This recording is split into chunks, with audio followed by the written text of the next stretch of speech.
கர்த்தருடைய பரிசுத்த நாமத்திற்கு மகிமை உண்டாவதாக. கர்த்தருடைய வார்த்தைக்கு நேராக நம்முடைய கவனங்களை திருப்புவோம். நாம் ஜெயிப்போம். நீங்கள் நேசிக்கிற நல்ல ஆண்டவரே, பரலோக பிதாவே, தர்மையான காலை வேலைக்காக நன்றி செலுத்துகிறோம். கர்த்தருடைய நாளுக்காக நன்றி செலுத்துகிறோம். ஆண்டவரே, இந்த நாளிலும் கூட ஆண்டவரே, நாங்கள் உங்களுடைய சமூகத்தில் நாங்கள் தியானிக்கிற தியானம் ஆண்டவரே உமக்கு பிரீதியாக இருக்கும்படியாக நாங்கள் ஜெபிக்கிறோம். உமக்கு பிரியமாக இருக்கும்படியாக நாங்கள் ஜெபிக்கிறோம். ஆண்டவரே, இந்த நாளிலும் உங்களுடைய வார்த்தையை பரலோகத்திலிருந்து எங்களுக்கு அனுப்பித்து கொடுத்து எங்களை ஆசீர்வதிக்கும்படியாக ஜெபிக்கிறோம். பல நாட்களிலே நாங்கள் உங்களுடைய சித்தத்தை செயலாக நடக்க உங்களுடைய ஆலோசனை எங்களுக்கு கொடுத்து எங்களை ஆசீர்வதிக்கும்படியாக ஜெபிக்கிறோம். உங்களுடைய வார்த்தைகள் பரலோகத்திலிருந்து எங்களுக்கு நேராக புறப்பட்டு வரட்டும். உங்களுடைய நாமத்தை எங்களை மகிமைப்படுத்தும்படியாக நீங்கள் கிரியை செய்யும்படியாக நாங்கள் ஜெபிக்கிறோம். பரிசுத்த ஆவியானவரே, இந்த வேலையை நீங்கள் ஆளுகை செய்யுங்க. ஆண்டவரே, நீங்கள் பேசுங்க, நாங்கள் கேட்கிறோம். மேலான கிருபையிலே கொடுங்க. ஆண்டவரே, உங்களுடைய வார்த்தைகள் ஆண்டவரே எங்களுக்கு பலனை கொடுக்கட்டும். உங்களுடைய வார்த்தைகள் எங்களுக்கு ஞானத்தை கொடுக்கட்டும். உங்களுடைய வார்த்தைகள் எங்களுக்கு ஆசீர்வாதத்தை கொடுக்கட்டும். தொடர்ந்து நடத்துங்க. உங்களுடைய திருக்கரத்தில் இந்த வேலையை ஒப்பு கொடுக்கட்டும். பரிசுத்த ஆவியானவர் செய்கிறார். கலின மரத்தில் வெளிப்படும். இயேசு நாமத்தில் ஜெபிக்கிறோம் பிதாவே. ஆமென், ஆமென்.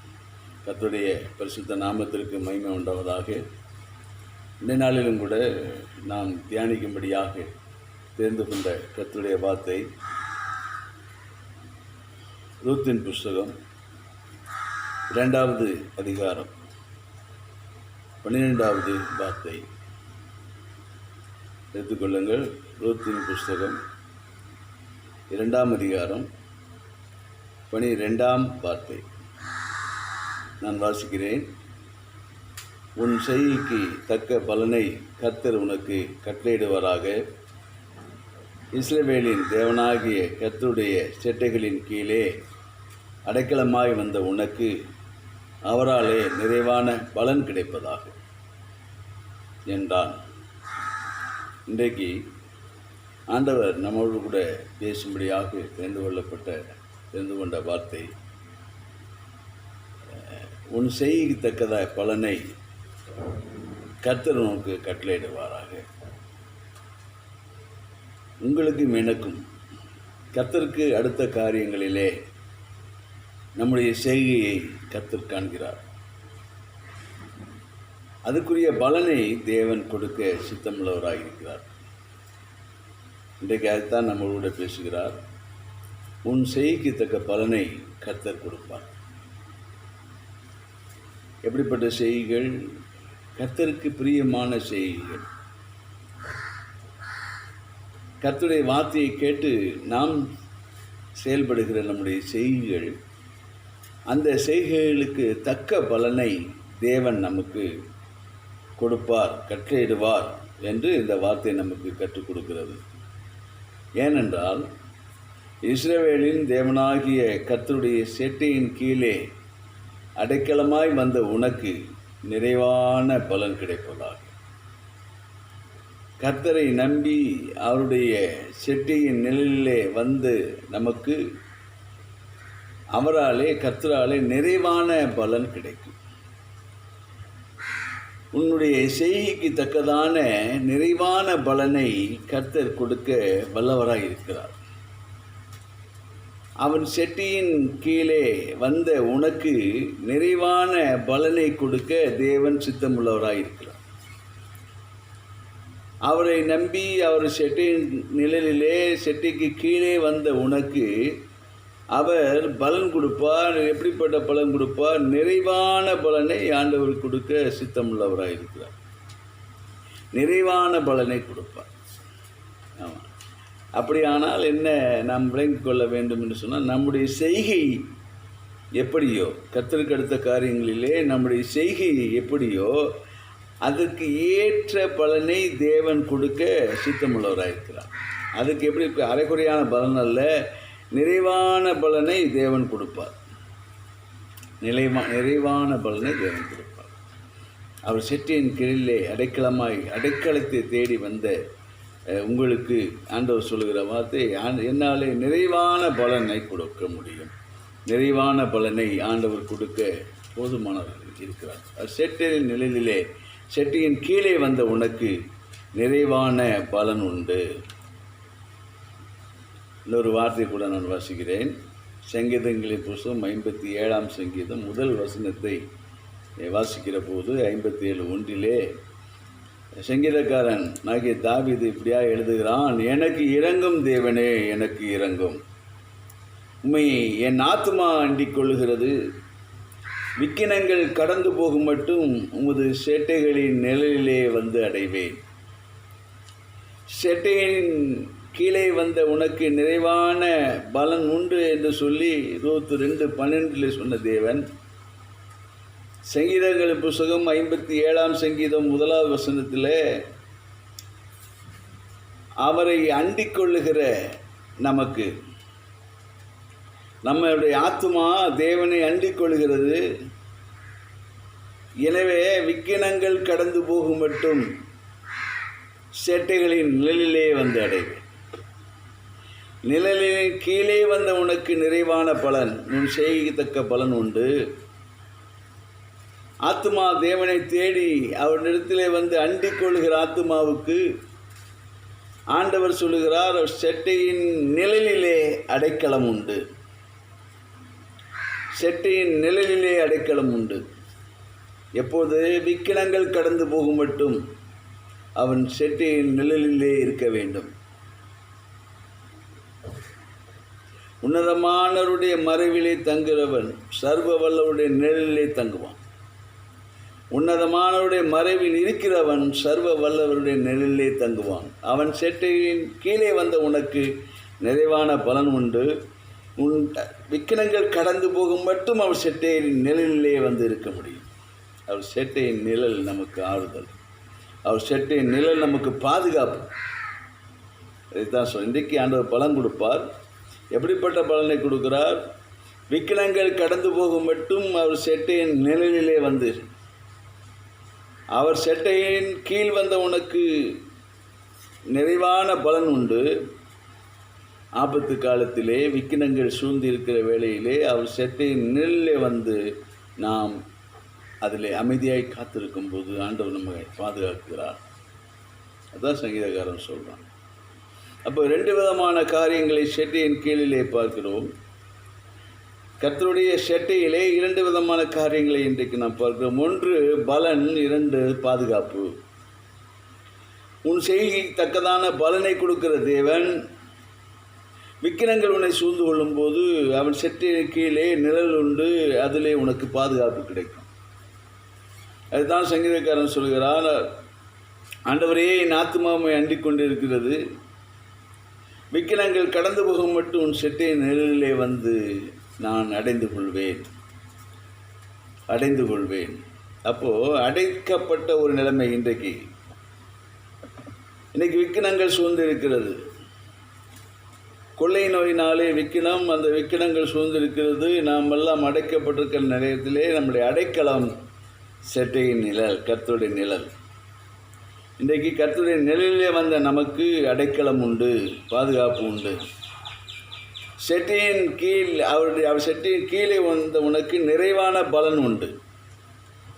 அப்போது ஆண்டவர் இந்த நாளில் நம்மளோடு கூட பேசுகிற வார்த்தை, என் செட்டையின் நிழலிலே வந்த உனக்கு பாதுகாப்பு உண்டு. என் செட்டையின் கீழே வந்த உனக்கு அடைக்கலம் உண்டு. ஒரு மனிதனை தேடி போகவில்லை, பிரபுக்களை தேடி போகவில்லை, அரசாங்கத்தில் உள்ள பெரிய அதிகாரிகளை பார்த்து போகவில்லை, அரசாங்கத்தை ஆளுகை செய்வர்களை பார்த்து நாம் போகவில்லை, அரசாங்கத்திலே அமைச்சர்களிடத்திலே நாம் விண்ணப்பம் பண்ணவில்லை, அவர்களை தேடி ஓடி போகவில்லை. ஆனால் நாம் இந்த சர்வலோகத்தையும் படைத்த தேவனாகிய கர்த்தருடைய செட்டையின் நிழலிலே வந்து அடைக்கலமாய் வந்த நமக்கு நிறைவான பலனை ஆண்டவர் கொடுக்கிறார். அவர் செட்டையின் கீழே அடைக்கலம் உண்டு, அவர் செட்டையின் கீழே பாதுகாப்பும் உண்டு. அதை இன்றைக்கு ஆண்டவர் உறுதிப்படுத்துகிறார். அவர் செட்டையின் நிலையிலே வந்த உங்களுக்கும் எனக்கும் ஆண்டவர் கொடுக்கிற வார்த்தை, நிறைவான பலன் தருவேன், என் செட்டையின் கீழே உனக்கு பாதுகாப்பு உண்டு. பலன் கொடுக்கிற தேவன் அவர். பலன் கொடுக்கிறவர். பலன் கொடுக்க ஒருவேளை நீங்கள் அநேக ஆண்டவருடைய செட்டியின் கீழே வந்து நீங்கள் ஆண்டவர் செட்டியின் கீழே வாழ்ந்து கொண்டிருக்கிற நீங்கள் யோசித்து கொண்டிருக்கலாம், நான் எத்தனையோ ஆண்டுகளாக கர்த்தருடைய செட்டியின் கீழே கர்த்தரிடத்தில் வந்திருக்கிறேனே, அவர் எப்படிப்பட்ட பலன் எனக்கு கொடுக்கக்கூடியவராக இருப்பார் என்று இன்றைக்கு நீங்கள் ஒருவேளை யோசித்து கொண்டிருக்கலாம். கர்த்தர் எப்படிப்பட்ட நன்மைகளை நமக்கு தர முடியும் என்று நாம் யோசித்து கொண்டிருக்கலாம். தேவனை அறியாத மனிதன் கூட, தேவனை ஏற்றுக்கொள்ளாதிருக்கிற மனிதன் கூட, அல்லது அவர் செட்டை நிலையிலே வந்து செட்டைக்கு கீழாக வராத மனிதன் கூட இந்த உலகத்தில் ஐஸ்வர்ய சம்பன்னராக இருக்கிறார்கள், ராஜாக்களாக இருக்கிறார்கள், சந்தோஷமாக வாழ்ந்து கொண்டிருக்கிறார்களே, அவர்களுக்கு இல்லாத ஒரு பலன், நிறைவான பலன் நமக்கு என்ன ஆண்டவர் கொடுப்பார் என்று நாம் ஒருவேளை நம்ம யோசிக்கக்கூடும். ஒரு சகோதரன் கேட்டார், கர்த்தர் நம்மை ஆசீர்வதிக்கிறவராயிற்றே, நாம் ஆசீர்வாதமாக இருப்பதை விட, உலக ஐஸ்வர்யங்களிலே நாம் ஆசீர்வாதமாக இருக்கிறதை விட, தேவனை அறியாத உலகத்தார் அநேக ஆசீர்வாதங்களோடு கூட இருக்கிறார்களே என்று அந்த சகோதரன் அங்கலாய்த்து கொண்டார். அதுக்கு காரணம் என்ன என்று பார்ப்போமானால், இந்த உலகம் உடன்படிக்கையில் தான், தேவனோடு பண்ணின உடன்படிக்கையில் தான் செயல்பட்டு கொண்டிருக்கிறது. ஆண்டவர் மனிதனோடு கூட உடன்படிக்கை செய்திருக்கிறார். ஆதாமோடு கூட ஆண்டவர் உடன்படிக்கை பண்ணினார். என்ன உடன்படிக்கை? இங்கே இருக்கிற எல்லா விதமான ஏதேன் தோட்டத்தில் உள்ள எல்லாவற்றையும் நீங்கள் அனுபவித்துக் கொள்ளலாம். நீங்கள் செய்ய வேண்டிய காரியம், நீங்கள் பழுகி பெருகி பூமியை நிரப்புங்கள். இதுதான் ஆண்டவர் செய்த உடன்படிக்கை. அவர்கள் ஒரு கனியை மட்டும் விலக்கி அதை புசிக்கிற நாளில் சாவீர்கள். நீங்கள் செய்ய வேண்டிய காரியம், ஆண்டவர் ஆதாமோட பண்ண உடன்படிக்கை, நீங்கள் பழுகி பெருகி பூமியை நிரப்புங்கள், நான் உங்களை ஆசீர்வதிப்பேன், சகலத்தையும் நீங்கள் ஆண்டு கொள்வீர்கள். உடன்படிக்கையின் பலன் கொடுத்தார். ஆனால் மீறுதல் வந்தபோது, அங்கே பாவம் வந்தபோது சாபம் வந்தது. அவர்கள் துரத்தப்பட்டார்கள். ஏதேனை விட்டு, அந்த ஒரு நல்ல வாழ்க்கையை விட்டு, தேவ பிரசன்னத்தை விட்டு துரத்தப்பட்டார்கள். இருந்தாலும் துரத்தப்பட்டாலும் ஆண்டவர் அவர்களை கைவிடவில்லை, மீண்டும் நினைத்தருளினார். இந்த பூமியின் மீது ஒரு ஆக்கினியை அனுப்பினார். ஜலத்தினாலே பூமி அழிக்கப்பட்டது. ஆனால் நோவாவை ஆண்டவர் காப்பாற்றினார். நோவாவுக்கோ கர்த்தருடைய கண்களிலே கிருபை கிடைத்தது. ஆண்டவர் காப்பாற்றினார். நோவாவை கூட ஆண்டவர் உடன்படிக்கை பண்ணினார். விதைப்பு அறுப்பும் சீதளும் உஷ்ணமும் மாரிக்காலமும் கோடைக்காலம் நீங்குவதில்லை என்று சொல்லி ஆண்டவர் நோவாவோடு கூட அவன் சந்ததியோடு கூட உடன்படிக்கை பண்ணினார். இன்றைக்கு வாழுகிற எல்லா சந்ததியாரும் நோவாவினுடைய சந்ததியாரே. எனவே நோவாவோடு செய்த உடன்படிக்கை இந்த இன்றைக்கு வாழ்ந்து கொண்டிருக்கிற எல்லா ஜனங்களோடும் அந்த உடன்படிக்கை இருக்கிறது. எல்லா ஜனங்களும் அந்த உடன்படிக்கைக்கு உட்பட்டவர்கள். எனவே விதைப்பும் அறுப்பும் சீதளமும் உஷ்ணமும் மாரிக்காலம் கோடைக்காலம் நீங்குவதில்லை என்று சொன்ன தேவன் அப்படியே அந்த உடன்படிக்கைக்குள்ளே இருக்கிற எல்லோருக்கும் அந்த ஆசீர்வாதம் உண்டு. எனவே ஒருவன் இந்த புதிய உடன்படிக்கையின் மத்தியஸ்தரான கர்த்தராகிய இயேசு கிறிஸ்துவை ஏற்றுக்கொண்டவராக இருந்தாலும் கொள்ளாதவராக இருந்தாலும் எல்லோருமே நோவாவின் உடன்படிக்கைக்குள்ளே இருக்கிறபடினாலே அவர்களுக்கு உலகத்தின் ஆசீர்வாதங்கள் நிச்சயமாக உண்டு, நிச்சயமாக உண்டு. எனவே இது பொதுவான எல்லா ஆசீர்வாதங்களும் எல்லா மனிதருக்கும் உண்டு. ஆனால் நோவாவின் உடன்படிக்கையில் இருக்கிறவர்கள் புதிய உடன்படிக்கைக்குள்ளே, இயேசு கிறிஸ்துவின் இரத்த உடன்படிக்கைக்குள்ளே, அவருடைய செட்டியின் கீழே வருகிறவர்களுக்கு விசேஷித்த ஆசீர்வாதங்கள், நிறைவான ஆசீர்வாதங்கள், நிறைவான பலன் உண்டு. அதை நாம் விளங்கிக் கொள்ள வேண்டும். இன்றைக்கு ராஜாக்கள் இருக்கிறார்கள், தேவனை அறியாதவர்கள். ஆளுகை செய்கிறவர்கள் இருக்கிறார்கள், தேவனை அறியாதவர்கள். அவர்களுக்கு கீழே அதிகாரிகளாக அல்லது பிரஜைகளாக வாழ்கிறவர் தேவனுடைய பிள்ளைகள் வாழ்ந்து கொண்டிருக்கிறார்கள். இது வித்தியாசமாக காணப்பட்டாலும் அது உடன்படிக்கையின் அடிப்படையிலே அந்த ஆசீர்வாதங்கள் அவர்களுக்கு வந்து சம்பவிக்கிறது. ஆனால் ஆண்டவராகிய தேவன் நமக்கு கொடுக்கிற வார்த்தை, நோவாவின் உடன்படிக்கையிலே வாழ்ந்து கொண்டிருக்கிற அனைவருக்கும் உலக ஐஸ்வர்யம் ஆசீர்வாதம் உண்டு.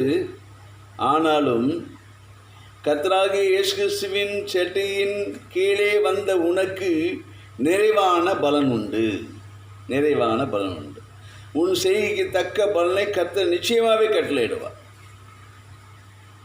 நிச்சயமாகவே கட்டளையிடுவார். அன்றைக்கு ரூத்து என்ற ஒரு மோவாபிய ஸ்திரீ, கர்த்தரால் வெறுக்கப்பட்ட ஒரு சந்ததியிலிருந்து வந்த ஒரு ஸ்திரீ, அவள் கணவனை இழந்து தன் மாமியாரை பற்றி கொண்டு உன்னுடைய ஜனம் என்னுடைய ஜனம், உன்னுடைய தெய்வம் என்னுடைய தெய்வம் என்று சொல்லி அவள் இஸ்ரவேல் ஜனத்தை நேசித்து இஸ்ரவேல் தேசத்துக்கு வந்தபோது தன்னுடைய உறவுகளை விட்டு, தன்னுடைய சொந்தங்களை விட்டு, தன்னுடைய ஜாதியாரை விட்டு, தன்னுடைய தேசத்தை விட்டு அவர் இஸ்ரேல் தேசத்தை நோக்கி, இஸ்ரேல் ஜனங்களை நோக்கி, அவர்களே தன்னுடைய ஜனம் என்று சொல்லி, அவர்களுடைய தேவனே தன்னுடைய தேவன் என்று சொல்லி அவள் இஸ்ரவேலுக்கு திரும்பி வந்தபோது அவளுடைய செய்கைக்கு தக்க பலனை ஆண்டவர் கட்டளையிட்டார். நிறைவான ஆசீர்வாதத்தை கொடுத்தார். அதே தான் இன்றைக்கு ஆண்டவர் உங்களுக்கு எனக்கு சொல்லுகிறார், உங்களுடைய செய்கைக்கு தக்கத பலனை நான் உங்களுக்கு கட்டளையிடுவேன். என் செட்டையின் கீழே வந்த உங்களுக்கு நிறைவான பலனை நான் கட்டளையிடுவேன் என்று கர்த்தர் சொல்லுகிறார். கர்த்தருக்கு அடுத்த செய்கைகளிலே நிறைவான பலன் கொடுக்கிற தேவன் நம்முடைய தேவன். நிறைவான பலனை அவர் கொடுக்க போதுமானவராயிருக்கிறார். நம்முடைய செய்கைக்கு தக்க பலன் உண்டு. ஒருவேளை கர்த்தரை செட்டைக்கு கீழே வந்த உங்களுக்கு வந்ததினாலே அநேக உபத்திரவங்கள், போராட்டங்கள் நீங்கள் உங்கள் வாழ்க்கையில் அனுபவித்து கொண்டிருக்கலாம். ஆண்டவர் சொல்லுகிறார், உன் செய்கைக்கு தக்கதான பலனை நான் உனக்கு கட்டளையிடுவேன், நிறைவான பலனை கட்டளையிடுவேன் என்று சொல்லுகிறார். ஒன்று உங்களுடைய செய்கைக்கு தக்கதான பலனை பெற்றுக்கொள்ளாமல் நீங்கள் உங்களுக்கு போவதில்லை. ஆண்டவர் சொல்லுகிறார், இந்த பூமியிலே நான் உங்களுக்கு பலன் கொடுக்கிற தேவன் மாத்திரமல்ல, பரலோகத்திலும் பலன் கொடுக்கிறவர். பலன் கொடுக்க அருமையான வசனத்தை கடந்த நாட்களிலே நான் வாசித்து கொண்டிருந்தேன். வெளிப்படுத்த விசேஷத்தில் ஒரு சம்பவம். இவர்கள் யார் என்று சொல்லி ஒரு கூட்டத்தை காண்பித்து கேட்கிறார். அவர்கள் வெண் வஸ்திரம் தரித்தவர்களாக இருந்தார்கள். இவர்கள் யார் என்று கேட்டபோது அவர்கள் யார் என்பதை தேவன் அவர்களுக்கு தெளிவுபடுத்தி காண்பித்தார். அந்த வெண் வஸ்திரம் தரித்தவர்கள் யார்? இன்றைக்கு வெண் வஸ்திரம் என்பது ஒரு தேவனுடைய பிள்ளைகளுக்கு அடையாளமாக, ஒரு மீட்கப்பட்ட ஜனத்துக்கு அடையாளமாக, ஒரு பரிசுத்தத்துக்கு அடையாளமாக இந்த வெண் வஸ்திரம் இன்றைக்கும் காணப்படுகிறது. அந்த வெண் வஸ்திரம் அதை பற்றி பரலோகத்தில் ஆண்டவர், அது வெண் வஸ்திரம் தரித்தவர்களை குறித்து ஆண்டவர் பேசுகிறார்.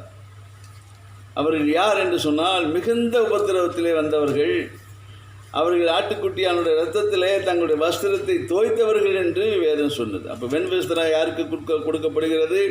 யாரெல்லாம் வெண் வஸ்திரத்தை பெற்றுக்கொள்வார்கள் பரலோகத்தில் என்று பார்ப்போமானால், மிகுந்த உபத்திரவத்திலே வந்தவர்கள், உபத்திரவப்பட்டவர்கள், மிகுந்த உபத்திரவப்பட்டவர்கள், இரத்த சாட்சியாய் மரித்தவர்கள் கர்த்தருக்காக. முதலாம் நூற்றாண்டிலே அநேகர் இரத்த சாட்சியாக மரித்தார்கள். தொடர்ந்து வருகிற நூற்றாண்டுகளிலே கர்த்தருக்காக ஜனங்கள் பிரயாசப்பட்டு எழுப்பி நின்றபோது வேதத்தை வாசித்ததற்காக கூட அவர்கள் நெருப்பினாலே சுட்டு கொல்லப்பட்டார்கள். உபத்திரவப்பட்ட ஜனங்கள். இவர்களுக்கு தான் பரலோகத்திலே வெண் வஸ்திரம் கொடுக்கப்படுகிறது. எனவே பூமியில் உபத்திரவப்பட்டாலும் அந்த உபத்திரவங்கள் வீணாய் போவதில்லை. பரலோகத்திலே நமக்கு நிச்சயமாக பலன் உண்டு. அப்போது பலன் கொடுக்கிறவர் தேவன். நம்முடைய உபத்திரவங்கள் எப்படிப்பட்டதாக இருந்தாலும் உபத்திரவங்களை காண்கிற தேவன் ஒருவர் உண்டு. அப்போது அதைத்தான் ஆண்டவர் இன்றைக்கு சொல்லுகிறார், உன் செய்கைக்கு தக்க பலனை நான் உனக்கு கொடுப்பேன். ஒருவேளை உபத்திரவமாக இருக்கலாம். அந்த ஆண்டவர் இந்த பூமியில் உங்களுக்கு பலன் கொடுப்பார், பரலோகத்தில் நமக்கு பலன் கொடுப்பார். உங்கள் ஆண்டவருக்கு அடுத்த ஊழியங்களில் எடுத்த பிரயாசங்கள், அதை ஆண்டவர் காண்கிறவர். உன் செய்கைக்கு தக்க பலனை ஆண்டவர் உனக்கு கொடுப்பார். இதைத்தான் சொல்கிறார். ஒருவேளை ஊழியத்திலே நீ அநேக உன் பொருளாதாரத்தை இழந்திருக்கலாம். ஊழியத்திலே அநேக அவமானங்களை நீ சகித்திருக்கலாம், சந்தித்திருக்கலாம். ஆண்டவருக்காக நீ அடிக்கப்பட்டு இருக்கலாம், நொறுக்கப்பட்டு இருக்கலாம், கண்ணீர் விட்டு இருக்கலாம். ஆனால் ஆண்டவர் இன்றைக்கு சொல்லுகிறார், உன் செய்கைக்கு தக்கதான பலனை நான் உனக்கு கொடுப்பேன். எப்படிப்பட்ட பலன்? நிறைவான பலனை நான் கொடுப்பேன் என்று கர்த்தர் சொல்லுகிறார். நிறைவான பலன் உங்களுக்கு உண்டு, திடன் கொள்ளுங்கள். ஆமாம், ஆமாம். ஒருவேளை இயேசுவை நீங்கள் ஏற்றுக்கொண்டதுனால உங்கள் குடும்பத்தாரால் புறக்கணிக்கப்பட்டிருக்கலாம். அவர் செட்டையின் கீழே வந்ததுனாலே நீங்கள் உங்கள் குடும்பத்திலிருந்து தள்ளப்பட்டிருக்கலாம். அநேக உபத்திரவங்களை நீங்கள் இப்பொழுது சந்தித்து கொண்டிருக்கலாம்.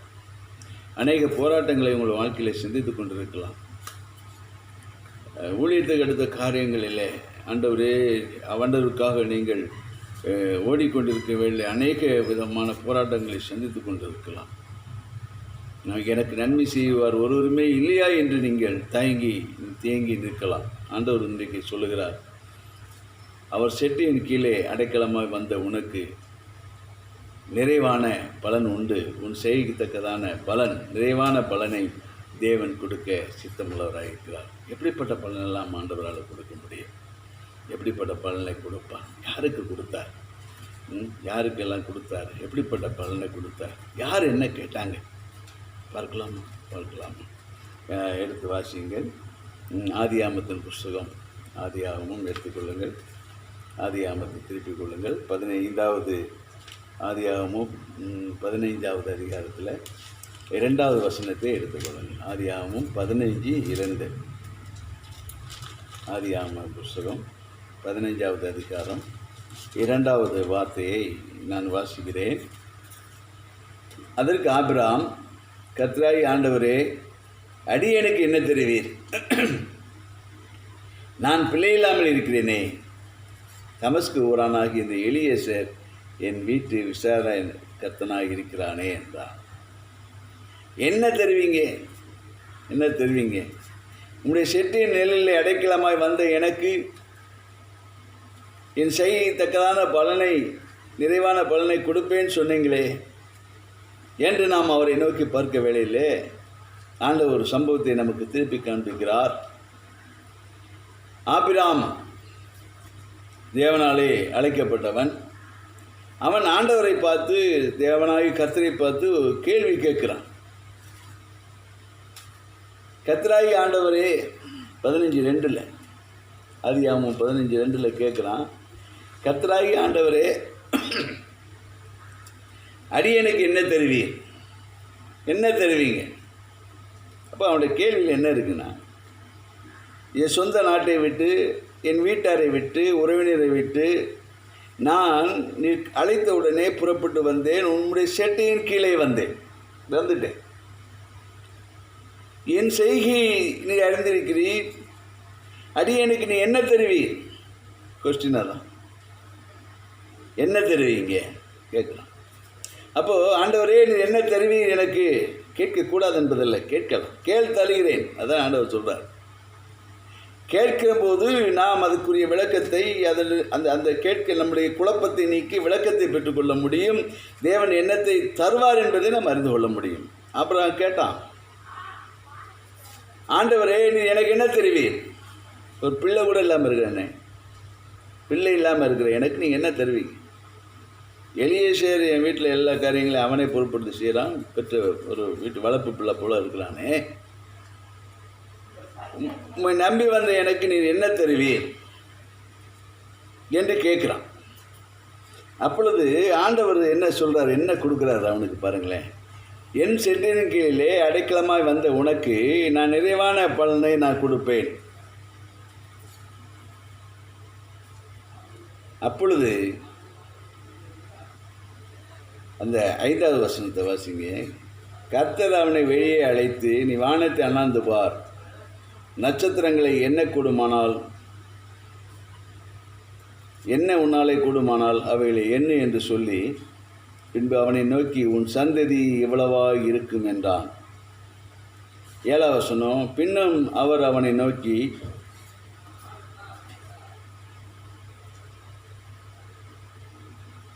இந்த தேசத்தை உனக்கு சுதந்திரமாக கொடுக்கும் பொருட்டு உன்னை ஊர் என்கிற கல்தேயருடைய பட்டணத்திலிருந்து அழைத்து வந்த கர்த்தர் நானே என்று சொன்னார். இந்த இந்த இந்த இந்த தேசத்தை உனக்கு சுதந்திரமாக கொடுப்பேன். உன் சந்ததி நட்சத்திரங்களைப் போல எண்ண முடியாததாக இருக்கும் என்று சொன்னார். அப்போது வயது சென்றவன், பிள்ளையை பெற்றெடுக்க திராணி இல்லாதவன், ஆனால் கர்த்தரை நம்பி அவர் செட்டையின் கீழே வந்து விட்டான். அவருடைய வார்த்தையை நம்பி அவருடைய செட்டையின் கீழே வந்து விட்டான். கேட்குற ஆண்டவரே, நீங்கள் என்ன தருவீங்க? எல்லாத்தையும் விட்டுட்டு வந்துட்டு எனக்கு என்ன தருவீங்க? ஆண்டவர் சொல்கிறார், உன் சந்ததி எண்ணி முடியாதா இருக்கும் என்று சொல்லி வரும் காரியங்களை அறிவிக்கிறார். அவன் பிள்ளை பெற்றெடுப்பான், அந்த சந்ததி எண்ணி முடியாததா இருக்கும் என்று சொல்லி ஆண்டவர் அவனுக்கு அந்த காரியத்தை சொல்லிக் கொடுக்கிறார். மாத்திரமல்ல, இந்த தேசத்தையே அவனுக்கு கொடுத்தேன். அப்படியே அந்த தேசம், அவன் நடந்த தேசம் அவனுக்கு சொந்தமாயிற்று. அவன் சந்ததி எண்ணி முடியாததாய் போயிற்று. அவரை நம்பி வந்தவர்கள் ஒருவரும் வெட்கப்பட்டு போவதே இல்லை. என்ன தருவீர் என்று கேட்டபோது ஆண்டவர் சொன்னார், இந்த தேசத்தை தருவேன், உனக்கு ஒரு சந்ததியை தருவேன் என்று சொல்லி ஆண்டவர் சொன்னார். அது அப்படியே அவனுடைய வாழ்விலே நிறைவேறிற்று. ஆண்டவர் உங்களுக்கும் எனக்கும் சொல்லுற வார்த்தை, அவர் செட்டையை நெல்ல வந்த உனக்கு உன் செய்யத்தக்க பலனை நான் கட்டளையிடுவேன். நிறைவான பலன் உனக்கு உண்டு, கவலைப்படாதிருங்கள். நிறைவான பலனை கொடுப்பார். உங்களுடைய இருதயத்தினை வாஞ்சிகளை நிறைவேற்றுவார். கேள் தருகிறேன் என்று சொன்னவர் கேட்கிற காரியங்களிலே நமக்கு நன்மையானதை நிச்சயமாகவே தருவார். வரும் காரியங்கள் மறைவானவைகள் கர்த்தருக்குரியது. எது நன்மை நம்முடைய பிள்ளைகளுக்கு, எது நன்மையான காரியங்கள் நம்முடைய பிள்ளைகளுக்கு தேவை என்பதை கர்த்தர் அறிந்திருக்கிறார். நாம் கேட்கும்போது அந்த நன்மையான ஈவை பரிசு வந்து அனுப்பித்து கொடுப்பார். இருதய வாஞ்சிகளெல்லாம் நிறைவேற்றுவார். நிறைவான பலன் கொடுப்பார். நம்முடைய செய்கை கர்த்தருக்கு அடுத்ததாக இருக்கணும். அவருக்கு பிரியமான செய்கையாக காணப்படும். அவருடைய வார்த்தையின்படி நாம் கேட்டு நடக்கும்போது தான் அந்த ஆசீர்வாதங்களை நாம் சுதந்திரித்துக் கொள்ள முடியும். ஆபிரகாம் கர்த்தருடைய வார்த்தையை கேட்டான். அவன் தான் புறப்பட்டு போகிற இடம் இன்னதென்று அறியாமல் போனான். இதுவரை அவன் சென்றதே இல்லை அந்த பகுதியில். ஆனால் அவன் ஆண்டவருடைய வார்த்தையை கேட்டு அப்படியே அவரை நம்பி அவன் நடந்து சென்றான். எல்லாவற்றையும் விட்டு தன் மனைவியோடு கூட லோத்தோடு கூட அவன் கடந்து சென்றான். ஆண்டவர் அவன் செய்கைக்கு தக்க பலனை கட்டளையிட்டு நிறைவான பலன் கொடுக்கிற தேவன். ஒரு நாளும் குறைவை ஆண்டவர் கொடுக்கறதில்லை, நிறைவான பலனை கொடுப்பார். ரெண்டாவது ஒரு மனுஷன் கேட்டான், ஆண்டவரே நீ எனக்கு என்ன தருவீன்னு என்று சொல்லி. அது யார் என்று பார்ப்போமா? எடுத்து வாசியுங்கள். மத்தேயு எழுதின சுவிசேஷம், மத்தேயு எழுதின சுவிசேஷத்தில் 19வது அதிகாரம், மத்தேயு 19:27 எடுத்து வாசிங்க. 19:27 19:27 நான் வாசிக்கிறேன். மத்தேயு 19:27. அப்பொழுது பேதுரு இயேசுவை நோக்கி, இதோ நாங்கள் எல்லாவற்றையும் விட்டு உம்மை பின்பற்றினோமே, எங்களுக்கு என்ன கிடைக்கும்? கேட்குறாரு பாருங்க.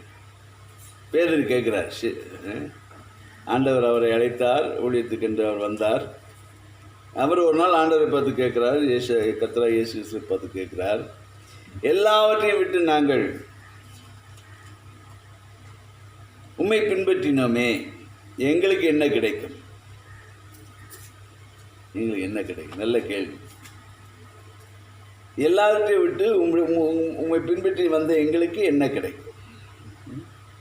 இன்னைக்கு அநேகர் அப்படி கூட நினைச்சிருக்கலாம், இப்போது நினைத்து கொண்டிருக்கலாம், நான் எல்லாவற்றையும் விட்டு வந்துட்டேன், நல்ல வேலையை விட்டு வந்துட்டேன், ஆண்டவருக்காக ஊழியம் செஞ்சு விட்டு இருக்கிறேன், அல்லது நல்ல குடும்பத்தில் இருந்து கர்த்தராகிய இயேசு கிறிஸ்துவை ஏற்றுக்கொண்டதுனாலே புறந்தள்ளப்பட்டேன், எங்களுக்கு என்ன கிடைக்கும் அப்படின்னு சொல்லி என்ன செஞ்சுருக்கலாம், யோசித்து கொண்டு இருக்கலாம். ஒருவேளை ஆண்டவர்கிட்ட கேட்டிருக்கலாம், ஆண்டவரே நான் எல்லாத்தையும் விட்டு வந்துட்டேனே, எனக்கு என்ன கிடைக்கும்? என்ன தருவீர்? உங்களுக்கு என்ன தெரியுது பாருங்கள். அவர் என்ன கேட்குறாரு பாருங்க. கேட்குறாரு, எல்லாவற்றையும் விட்டு உண்மை பின்பற்றினோமே, எங்களுக்கு என்ன கிடைக்கும் அப்படின்னு சொல்லி கேட்குறாரு. எங்களுக்கு என்ன கிடைக்கும் ஆண்டவர் சொல்கிறார். அப்போ அந்த பலன் கொடுக்குற தேவன். ஒருவேளை ஊழியத்தில் நீங்கள் வந்திருக்கலாம், எல்லாவற்றையும் விட்டு வந்திருக்கலாம். எங்களுக்கு என்ன கிடைக்கும்? பவுல் எல்லாவற்றையும் விட்டு வந்தார். அவனுடைய மேன்மை, பிறப்பின் மேன்மையை விட்டு வந்தார். எல்லாம் குப்பைன்னு நினைச்சார். ஆண்டவர் அவருடைய செய்யத்தக்க பலனை ஆண்டவர் கட்டளையிட்டார். பவுல் கேளாததை பேதுரு கேட்குறாரு. ஆண்டவரே, எங்களுக்கு என்ன கிடைக்கும்? எல்லாவற்றையும் விட்டு உண்மை பின்பற்றினமே, எங்களுக்கு என்ன கிடைக்கும்? அப்போ ஆண்டவர் சொல்கிறாரு, 29 அதே அதிகாரத்தில் 29ஆம் வசனம், என் நாமத்து நிமித்தம் வீட்டையாவது, சகோதரியையாவது, சகோதரிகளையாவது, தகப்பனையாவது, தாயையாவது, மனைவியாவது, பிள்ளைகளையாவது, நிலங்களையாவது விட்டவன் எவனோ அவன் 100 அடைந்து நித்திய ஜீவனையை சந்தித்துக் கொள்வான். கர்த்தருக்காக நீங்கள் எதை இழந்தாலும் அதை 100 மடங்காய் திருப்பி ஆண்டவர் கொடுப்பார். திருப்பி கொடுப்பாருன்னு சொல்லிட்டு நம்ம இழக்கக்கூடாது. கர்த்தருக்காக, அப்படி நாம மகிமைக்காக, அவரோடு கூட எப்போதும் இருக்க வேண்டும் என்று சொல்லி நாம் எடுக்கிற பிரயாசத்திற்காக எல்லாவற்றையும் இழந்தாலும் அவை எல்லாவற்றையும் ஆண்டவர் சொல்ல 100 மடங்கு திருப்பி கொடுப்பது மாத்திரமல்ல, நித்திய ஜீவனையும் உனக்கு கொடுப்பேன். அதாவது உலக நன்மைகளை நான் கொடுப்பேன், நித்திய ஜீவனை நான் உனக்கு கொடுப்பேன்னு சொல்கிறேன். அப்போ சொல்கிறார் பேதுரு, என்ன சொல்கிறார்? எனக்கு நீங்கள் என்ன தருவீங்க ஆண்டவரே? முதல் 28ஆம் வசனத்தை சொல்கிறார் பாருங்க. அதற்கு இயேசு, மறு ஜென்ம காலத்திலே மனுஷகுமாரன் தம்முடைய மகிமையுள்ள சிங்காசனத்தின் மேல் வீற்றிருக்கும் போது என்னை பின்பற்றின நீங்களும் இஸ்ரவேலின் 12 கோத்திரங்களையும் நியாயம் தீர்க்கிறவர்களாக 12 சிங்காசனத்தின் மேல் வீற்றிருப்பீர்கள் என்று மெய்யாகவே உங்களுக்கு சொல்கிறேன். அப்போஸ்தலராகிய ஊழியக்காரர்களுக்கு ஆண்டவர் கொடுக்கிற மேன்மை. பேதுரு கேட்டான், நாங்கள் எல்லாவற்றையும் விட்டு உண்மை பின்பற்றினுமே, எங்களுக்கு என்ன தெரியும்? ஆண்டவர் சொல்கிறாரு, என்னை பின்பற்றி வந்த உனக்கு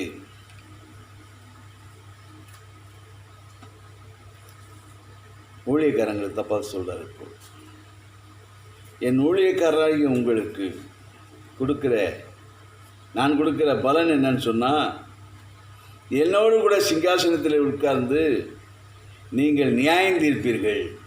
பாருங்கள், எவ்வளோ பெரிய மேன்மையான சிலாக்கியம் பாருங்கள். ஜனங்களை நியாயம் தீர்க்கிறவர்களாய் என்னோட கூட சிங்காசனத்தில் உட்கார்ந்து 12 கோத்திரங்களை நீ நியாயம் தீர்ப்ப. இஸ்ரேல் ஜனங்களை, நீ 12 கோத்திரத்து ஜனங்களையும் நீங்கள் நியாயம் விசாரிக்கிறவர்களாய் என்னோடு கூட சிங்காசனத்தில் உட்கார்ந்துருப்பீங்க. என் சட்டையின் கீழே வந்த உங்களுக்கு நிறைவான பலனை கொடுப்பேன். இன்றைக்கு ஊழியக்காரரை பார்த்து ஆண்டவர் சொல்கிறார், உங்களுக்கு நான் பலன் தருகிறவர் மாத்திரமல்ல, எப்படிப்பட்ட பலன்களை கொடுக்கிறவர் என்பதை நீங்கள் அறிந்து கொள்ள வேண்டும். என்னோடு கூட நீங்கள் சிங்காசனத்தில் அமர்ந்து நியாயம் தீர்க்கிறவர்களாய் அமர்வீர்கள். எவ்வளோ பெரிய சிலாக்கியம் பாருங்கள். அவர் தேவனோடு கூட கர்த்தராகிய இயேசுவோடு அமர்ந்து 12 கோத்திரத்தாரையும் நியாயம் தீர்க்கிறவர்களாக அமர்ந்திருக்கிற அந்த நியாயாதிபதிகளாக அவர்கள் அங்கே இயேசுவோடு கூட அமர்ந்திருப்பார்கள் என்று வேதம் சொல்கிறது. பெரிய சிலாக்கியம். அவர் செட்டின் கீழே வந்த அவர்களுக்கு நிறைவான பலனை ஆண்டவர் நமக்கு அவர்களுக்கு கொடுப்பார், ஊழியக்காரர்களுக்கு கொடுப்பார். அதை பேதுரு மூலமாக இன்றைக்கு ஊழியக்காரர்கள் சொல்கிற வார்த்தை, உங்களுடைய பிரயாசங்கள், உங்களுடைய செய்கைகளை எல்லாம் மறந்து விடுவதற்கு நான் அநீதிக்காரர் அல்ல, அதற்குரிய பலனை நான் உங்களுக்கு கொடுப்பேன். உங்களுடைய பிரயாசங்களை மறந்து விடுவதற்கு நான் அநீதிக்காரர் அல்ல. எபிரேயர் 6:10 சொல்கிறார். எபிரேயர்கள் நிருபம் 6ஆம் அதிகாரம் 10ஆம் வசனத்தை நான் வாசிக்கிறேன். உங்கள் கிரியையும் நீங்கள் பரிசுத்தவான்களுக்கு ஊழியம் செய்ததினாலும் செய்து வருகிறதினாலும் தமது நாமத்திற்காக காண்பித்த அன்புள்ள பிரயாசத்தை மறந்து விடுவதற்கு அவர் அநீதிக்காரர் அல்லவே. உங்களுடைய பிரயாசங்களை எல்லாம் நீங்கள் கர்த்தருக்கு அடுத்த காரியங்களிலே எடுக்கிற பிரயாசங்களிலெல்லாம் நீங்கள் உத்தமமும் உண்மையுமாய் தேவனுக்கு பிரியமாய் வாழுவதற்காக நீங்கள் எடுத்த பிரயாசங்களை எல்லாம் ஊழியத்துக்கு அடுத்த காரியங்களிலே நீங்கள் உதவி செய்கிற பரிசுத்தவான்களுக்கு உதவி செய்கிற உங்களுடைய பிரயாசங்களை எல்லாம் மறந்து விடுவதற்கு தேவன் அநீதிக்காரர் அல்ல. ஒன்றையும் அவர் மறந்து விடுவதில்லை. எல்லாவற்றிற்கும் பலன் கொடுக்கிற தேவன் நிறைவான பலனை கொடுக்கிறவர். மறந்து போகக்கூடாது. நிறைவான பலனை கொடுப்பார். ஆபிரகாமுக்கு பலன் கொடுத்த தேவன், பேதுருவுக்கு பலன் கொடுத்த தேவன், அப்போஸ்தலருக்கு பலன் கொடுத்த தேவன், அவரை நம்பி கர்த்தரை நம்பி அவரை செட்டியின் நிழலிலே வந்து தேவனே நீரே எனக்கு எல்லாவற்றிலும் எல்லாமாக இருக்கிறது என்று சொல்லி அவரை உறுதியாய் பற்றி கொண்டிருக்கிற அவர் செட்டியின் கீழே வந்திருக்கிற நமக்கு அவர் நிறைவான பலன் கொடுக்க சுத்தமுள்ளவராயிருக்கிறார். என்ன பலன் கொடுப்பார்? எடுத்து வாசியங்கள் 1 கொரிந்தியர் 2:9. அவருடைய பிள்ளைகளாகி நமக்கு எப்படிப்பட்ட பலன் ஆசீர்வாதங்களை பலன் கொடுக்க தேவன் போதுமானவராக இருக்கிறார். எடுத்து வாசியுங்கள் 1 கொரிந்தியர் புஸ்தகம் 1 கொரிந்தியர் 2ஆம் அதிகாரம் 9வது வார்த்தை. 1 கொரிந்தியர் 2:9 எழுதியிருக்கிறபடி தேவன் தம்மில் அன்புகளுக்கு ஆயத்தம் பண்ணினவைகளை கண் காணவும் இல்லை, காது கேட்கவும் இல்லை, அவைகள் மனுஷனுடைய இதயத்தில் தோன்றவும் இல்லை. அவர் நமக்காக ஆயத்தம் பண்ணி வைத்தவைகளை நம் கண் காணவில்லை. அவர் எப்படிப்பட்ட காரியங்களை எல்லாம் நமக்காக ஆயத்தம் பண்ணி வைத்திருக்கிறார் என்பது நம்முடைய இதயத்தில் தோன்றவும் இல்லை. ஆனால் நமக்கென்று ஆசீர்வாதங்களை ஆண்டவர் ஆயத்தம் பண்ணி வைத்திருக்கிறார். ஆராய்ந்து முடியாத பெரிய காரியங்களை, எண்ண முடியாத அதிசயங்களை செய்கிற தேவன் நமக்காக ஆயத்தம் பண்ணி வைத்திருக்கிறார். வருங்காலத்திலே நாம் எவையெல்லாம் சுதந்திரத்துக் கொள்ள வேண்டும் என்று சொல்லி நமக்காக எல்லாவற்றையும் ஆயத்தம் பண்ணி வைத்திருக்கிறார். யோசேப்புக்காக ஒரு சிங்காசனத்தை எகிப்தில் ஆயத்தம் பண்ணி வைத்த தேவன் அவர். நமக்காக ஆயத்தம் பண்ணினதை நம் கண் காணவில்லை, ஆனால் ஆயத்தம் பண்ணி வைத்திருக்கிறார். நம்முடைய செய்திக்கு தக்கதாக பலனை தேவன் நிச்சயமாகவே கட்டளையிடுவார். ஒரு பூர்ணமான நன்மையான ஈவை கட்டளையிடுவார். ஆயத்தம் பண்ணினதை கண் காணவில்லை, ஆனால் தேவன் அதை அறிந்திருக்கிறார். அதை நம் கண் காணவில்லை, ஆனால் எல்லாவற்றையும் ஆண்டவர் நமக்காக ஆயத்தம் பண்ணி வைத்திருக்கிறார். யாக்கோபு கோலும் கையுமாக புறப்பட்டு சென்றான். அவனுக்காக தேவன் வைத்தது அவன் கண் காணவில்லை. ஆனால் அவன் ஆடு மாடுகளும் நிறைந்த ஒரு பெரிய செல்வந்தனாக அவன் திரும்பி வந்தான். போகும்போது வெறுங்கையனாய் போனான், ஒன்று இல்லாதவனாய் போனான். அவன் சிந்தையிலே இப்படிப்பட்ட ஒரு பெரு செல்வந்தனாக திரும்பி வருவான் என்று அவன் யோசிக்கவில்லை. ஆனால் அவனுக்காக ஆயத்தம் பண்ணினதை அவன் அறியவில்லை. ஆனால் தேவன் அவனுக்கு முன்னதாகவே ஆயத்தம் பண்ணி வைத்திருந்தார். அவன் எல்லாவற்றையும் சொந்தமாக்கி கொண்டவனாக வெறுங்கையோடு போனவன் பெரிய பரிவாரங்களாக அவன் திரும்பி வந்தான். ஒரு ஐஸ்வர்யவனாக திரும்பி வந்தான். அதான் அவனுக்கு தெரியாது, ஆனால் அவனுக்கு ஆண்டவர் ஆயத்தம் பண்ணி வைத்திருந்தார். அதுபோல் ஆண்டவர் உங்களுக்காக ஆயத்தம் பண்ணி வைத்தது உங்கள் கண்கள் காணவில்லை, ஆனால் ஆயத்தம் பண்ணினவைகள் எல்லாம் தேவன் ஆயத்தம் பண்ணின எல்லா ஐஸ்வர்யமும் ஆயத்தமாக இருக்கிறது. அதை ஏற்ற காலத்தில் தேவன் கொடுப்பார். ஆனால் நம்முடைய செய்கைகள் கர்த்தருக்குள்ளாக உண்மையும் உத்தமுள்ளவைகளாக காணப்படும் போது நம்முடைய செய்கைக்கு தக்க பலனை, நிறைவான பலனை தேவன் கொடுப்பார். அவர் செட்டையின் கீழே அடைக்கலமாக நாம் இருக்கிற போது, அவருடைய சித்தத்தை நாம் செய்கிற போது, அவருக்கு பிரியமாய் நடக்கிற போது, நமக்காக ஆயத்தம் பண்ணினதை நம் கண்கள் காணவில்லை, ஆனால் அவைகளை ஆயத்தம் பண்ணி தேவன் வைத்திருக்கிறார். அவை கண்டிப்பாக நமக்கு கொடுத்து நம்மை ஆசீர்வதித்து உயர்த்திடுவார். பொறுமையோடு அவருடைய ஆசீர்வாதத்துக்காக நாம் காத்திருந்து அவர் நியமித்த பாதையிலே அவரை நோக்கி நாம் ஓட வேண்டும். இதுதான் நாம் செய்ய வேண்டிய காரியம். லூக்கா எழுதிய சுவிசேஷம் 11ஆம் அதிகாரம், லூக்கா 11:13 ஒரு ஆசீர்வாதத்தை ஆண்டவர் நமக்கு கொடுத்திருக்கிறார். எடுத்துக்கொள்ளுங்கள், திருப்பிக் கொள்ளுங்கள். லூக்கா 11:13. ஆண்டவரே, நீர் எங்களுக்கு என்ன தருவீர்? உங்களுடைய சேட்டை நெல்லை வந்திருக்கிறோமே. ஆண்டவர் சொல்லுகிறார், பொல்லாதவர்களாகி நீங்கள் உங்கள் பிள்ளைகளுக்கு நல்ல ஈவுகளை கொடுக்க அறிந்திருக்கும் போது பரம பிதாவானவர் தம்மிடத்தில் வேண்டிக் கொள்வர்களுக்கு பரிசுத்த ஆவியை கொடுப்பது அதிக நிச்சயம் அல்லவா? அதிக நிச்சயம் அல்லவா? பொல்லாதவர்களாகிய நீங்கள் உங்கள் பிள்ளைகளுக்கு நல்ல ஈவுகளை கொடுக்க அறிந்திருக்கும் போது உங்களுக்கு நான் பரிசுத்த ஆவி என்ற ஈவை கொடுப்பது அதிக நிச்சயம் அல்லவா? பரிசுத்த ஆவியானவரை கொடுப்பது அதிக நிச்சயம் அல்லவா? அப்போது இது என்னென்ன, அவரை நம்பி வந்த நமக்கு நம்ம பூமியில் வாழுகிற நாளெல்லாம் கர்த்தருக்கு பிரியமாக வாழும்படிக்கு, உலகத்தை ஜெயித்து அவருடைய நாமத்தை மகிமைப்படுத்தும்படிக்கு, நம் திறன் கொண்டு கர்த்தருக்காக எழுப்பி பிரகாசிக்கும்படிக்கு நமக்கு தேவன் பரிசுத்த ஆவியானவரை நமக்கு கொடுக்கிறார். பரிசுத்த ஆவியானவரை நமக்கு கொடுத்திருக்கிறார். பரிசுத்த ஆவியானவர் நம்மோடு கூட இருக்கிறார். பரிசுத்த ஆவியானவர் நம்மை வழி நடத்துவார். நம்மளுடைய வானத்தையும் பூமியும் படைத்த சர்வ வல்லமையில் தேவனாகிய கர்த்தருடைய பரிசுத்த ஆவியான நமக்குள்ளே வாசம் பண்ணுவது என்பது மாபெரும் ஸ்லாக்கியம். மாபெரும் ஸ்லாக்கியம். மாபெரும் ஸ்லாக்கியம். ஆண்டவர் அதுதான் நமக்கு கொடுக்கிறார். பரிசுத்த ஆவியானவரை கொடுக்கிறார். அவருடைய செட்டின் கீழே எல்லாம் வந்து அவருக்கு, உங்களோடு கூட நான் இருப்பேன், நான் உங்கள் நடுவிலே உலாவி உங்கள் தேவனாய் இருப்பேன். நமக்குள்ளே தேவன் வாசமாக இருக்கிறார். பரிசுத்த ஆவியானவராகிய தேவனை நமக்கு கொடுத்து நம்மோடு கூட அவர் இருக்கிற, அவரோடு கூட நாம் இருக்கிற ஒரு பெரிய சிலாக்கியத்தை ஆண்டவர் நமக்கு கொடுக்கிறார். சங்கீதம் 107:8 நீங்கள் வாசித்து பார்ப்பீர்களானால், ஆண்டவர் தவணமுள்ள ஆத்மாவை கர்த்தர் திருப்தியாக்கி பசியுள்ள ஆத்மாவை நன்மையினால் நிரப்புகிறார். தவணமுள்ள ஆத்மாவை திருப்தியாக்குகிறவர் பசியுள்ள ஆத்மாவை நன்மையினால், என்ன நன்மை அது? நன்மையினால் நிரப்புகிறவர். பரிசுத்த ஆவியாகிய நன்மை. பரிசுத்த ஆவியாகிய நன்மை. பரிசுத்த ஆவியினாலே நம்மை நிரப்புவது அதிக நிச்சயம் அல்லவா? அதிக நிச்சயம். நம்ம நிரப்புகிறார். அவர் கொடுக்கிறார். யாருக்கு கொடுக்கிறார்? பரிசுத்த ஆவியை கொடுக்கிறார். அவருடைய செட்டையின் கீழே வந்தவர் நமக்கு பரிசுத்த ஆவியை கொடுக்கிறார். நமக்காக ஆயத்தம் பண்ணி நம் கண் காணவில்லை என்று சொன்ன தேவன் நன்மையான ஈவுகளை நமக்காக ஆயத்தம் பண்ணி வைத்திருக்கிறார். ஏற்ற காலத்தில் அவைகளை கொடுத்து நடத்துகிற தேவன், அவர் செட்டியின் கீழே அடைக்கலமாய் வந்த நமக்கு அவர் பரிசுத்த ஆவியாய் நமக்கு கொடுத்து நம்மை ஆசீர்வதிக்கிறார்.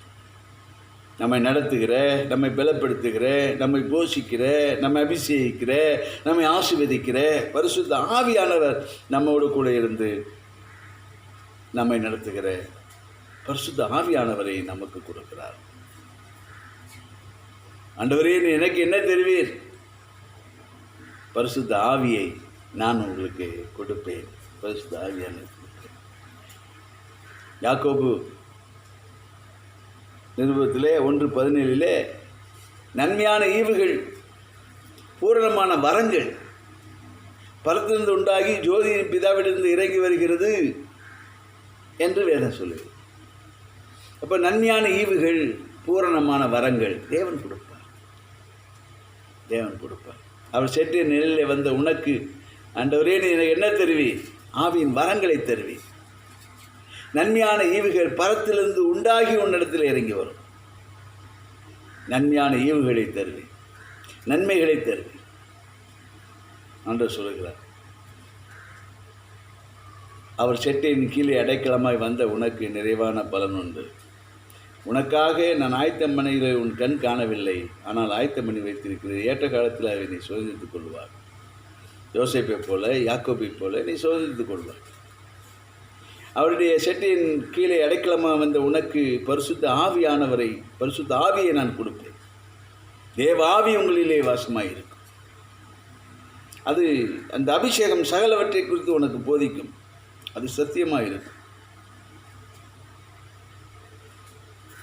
அவருடைய அபிஷேகம் உன்னை வழி நடக்கும்.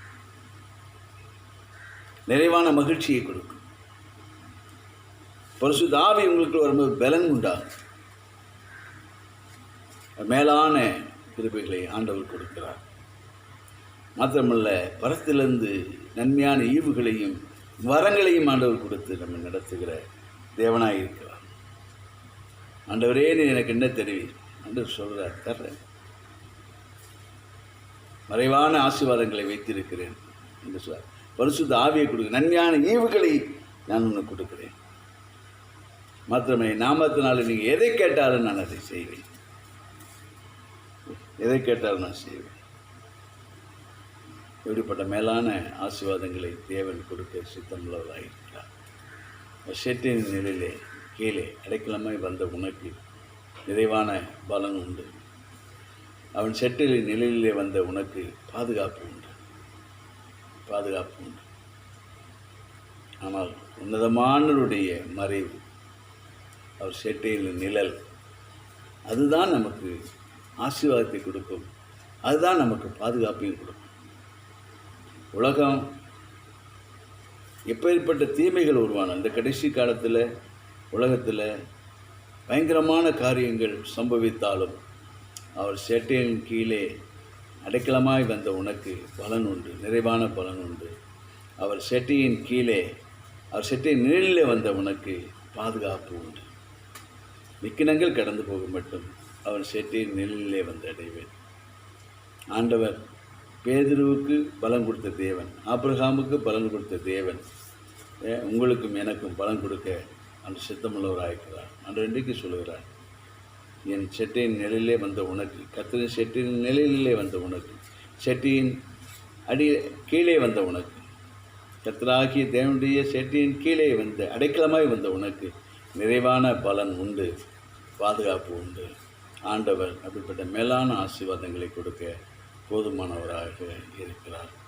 கண்களை படி ஜெயிப்போமா? Praise the Lord Jesus. நல்ல பிதாவே, பரலோக தேவனை துதிக்கிறோம் ஆண்டவரே, ஸ்தோத்திரிக்கிறோம். இதை கொடுத்த வார்த்தைக்காக நன்றி செலுத்துகிறோம் ஆண்டவரே. உங்களுடைய செட்டியின் கீழே அடைக்கலமாய் வந்த எங்களுக்கு நிறைவான பலன் கொடுக்க போதுமானதாக இருக்கிறேன். ஆபிரகாம் வந்தான் ஆண்டவரே, அவன் நடந்த தேசத்தை கொடுத்தேன். அவன் எண்ணி முடியாத நட்சத்திரங்களை போன்ற சந்ததியை கொடுத்தேன் ஆண்டவரே. அப்படிப்பட்ட மேலான ஆசீர்வாதங்களை கொடுத்தேன் ஆண்டவரே. உம்மை நம்பி வந்த ஒருவரும் விற்கப்பட்டு போகாதபடி நீ ஆசீர்வாதங்களை கொடுக்கிறவர். பேதுரு கேட்ட, ஆண்டவரே நீ எங்களுக்கு என்ன தருவீர் என்று சொல்லி நம்முடைய நீ மறைவான காரியங்களை வெளிப்படுத்தினேன். நியாயத்தீர்ப்பின் காலத்தில் நியாயஸ்தானத்திலே உட்கார்ந்து கர்த்தராகிய இயேசு கிறிஸ்து உட்கார்ந்து ஜனங்களை நியாயத்தீர்க்கும் போது அவரோடு கூட சிங்காசனத்தில் அமர்ந்து 12 கோத்திரங்களை நியாயம் விசாரிக்கிறவர்களான அதிகாரத்தை அவர்களுக்கு தேவன் கொடுப்பார். எப்படிப்பட்ட சிலாக்கி! அவரை நம்பி வந்த நமக்கு ஆண்டவர் அதே விதமான ஆசீர்வாதங்களை நம்மளுக்கு கொடுக்க போதுமானவராக இருக்கிறார். ஆண்டவரே, நமக்காக ஆயத்தம் பண்ணினவர்களை நம் கண்கள் காணலை, ஆனாலும் நமக்காக ஆசீர்வாதங்களை ஆயத்தம் பண்ணி வைத்திருக்கிறார். அதை நாம் ஒரு நாள் காண்போம். நம்முடைய செய்கை கர்த்தருக்கு பிரியமான செய்கையாகும். அவர் சித்தத்தை நிறைவேற்றுவதாக காணப்படும் போது நமக்கு நிறைவான ஆசீர்வாதத்தை தேவன் கொடுக்க சித்தமுள்ளவராக இருக்கிறார். அவரை அண்டிக் கொள்கிற யாவர் மேல் குற்றம் சுமராது என்று வேதம் சொல்கிறது. ஆண்டவருடைய செட்டியின் கீழே அடைக்கலமாய் வந்த நமக்கு பரிசுத்த ஆவியாகிய பரிசுத்த ஆவியானவருடைய தேவனுடைய அபிஷேகத்தினாலே நாம் நிரப்புகிறார். பரிசுத்த ஆவியை நாம் பெற்றுக்கொண்டவர்களாக, ஆண்டவர் அவருடைய சித்தத்தை நிறைவேற்றுவர்களாக, பரிசுத்த ஆவியை பெற்றுக்கொண்டவர்களாக நாம் காணப்போம். அவர் செட்டையின் கீழே அடைக்கலமாக வந்த நமக்கு பரிசுத்த ஆவியை நமக்கு தேவன் கொடுக்கிறார். மாத்திரமல்ல, பரலோகத்தின் மேன்மையெல்லாம் தேவன் கொடுத்து நம்மை ஆசீர்வதிக்க போதுமானார். அப்படி மேலான கிருபைகளை கொடுத்தீங்களேப்பா, அதற்காக ஸ்தோத்திரம் ஆண்டவரே. நன்றி செலுத்துகிறோம் ஆண்டவரே, நன்றி செலுத்துகிறோம், நன்றி செலுத்துகிறோம் ஆண்டவர். மீண்டும் ருசியாக எங்களை பலப்படுத்துங்களே. ஸ்தோத்திரம் ஆண்டவரே. நம்முடைய செட்டியின் நேரில் வந்த எங்களை பாதுகாக்குது ஆண்டவரே. இந்த கொரோனா போன்ற பயங்கரமான இந்த கொள்ளை நோயுடைய காலத்தில் ஆண்டவரே, நம்முடைய செட்டியின் கீழே ஆண்டவரே, செட்டியின் நிலையிலே வந்து எங்களுக்கு விசேஷித்த பாதுகாப்பு கொடுக்குறீங்களே, அதுக்கு ஸ்தோத்திரம். எங்களை தாழ்த்தி உங்களுடைய கருத்தில் ஒப்பு கொடுக்குறோம். இதை கேட்கிற ஒவ்வொருவரையும் நீ ஆசிரியக்க முடியாது செபிக்கிறோம். அவருடைய வாழ்க்கையில் நிறைவான பலனை கொடுக்க முடியாது செபிக்கிறோம். யாரெல்லாம் எங்களுக்கு என்ன ஆண்டவரே நாங்கள் நமக்காக காத்திருக்கிறோம் ஆண்டவரே, எங்களை ஆசீர்வதியும் என்று சொல்லி யாரெல்லாம் நம்முடைய சமூகத்தில் காத்திருக்கிறார்களோ அவர்களுக்கெல்லாம் ஆண்டவரே நேர் ஆண்டவர் ஆசீர்வாதங்களை கட்டளையிட முடியாது செபிக்கிறோம். நிறைவான பலனை கொடுக்க முடியாது செபிக்கிறோம். அப்படியே செய்றீங்க. அதுக்காக ஸ்தோத்திரம். எங்களை காண்கிற தேவனீர் நிறைவான பலனை கொடுத்து எங்களை ஆசீர்வதித்து நடத்தி ஜெபிக்கிறோம். அப்படியே செய்றீங்க. அதுக்காக ஸ்தோத்திரம். துதிக்கான மகிமையான தும்மைக்கே செலுத்துகிறோம். இயேசுவின் நாமத்தில் ஜெபிக்கிறோம் எங்கள் ஜீவனுள்ள நல்ல பிதாவே. ஆமேன், ஆமேன், ஆமேன். கர்த்தர் ஆசீர்வதிப்பார். Bless you. Praise the Lord.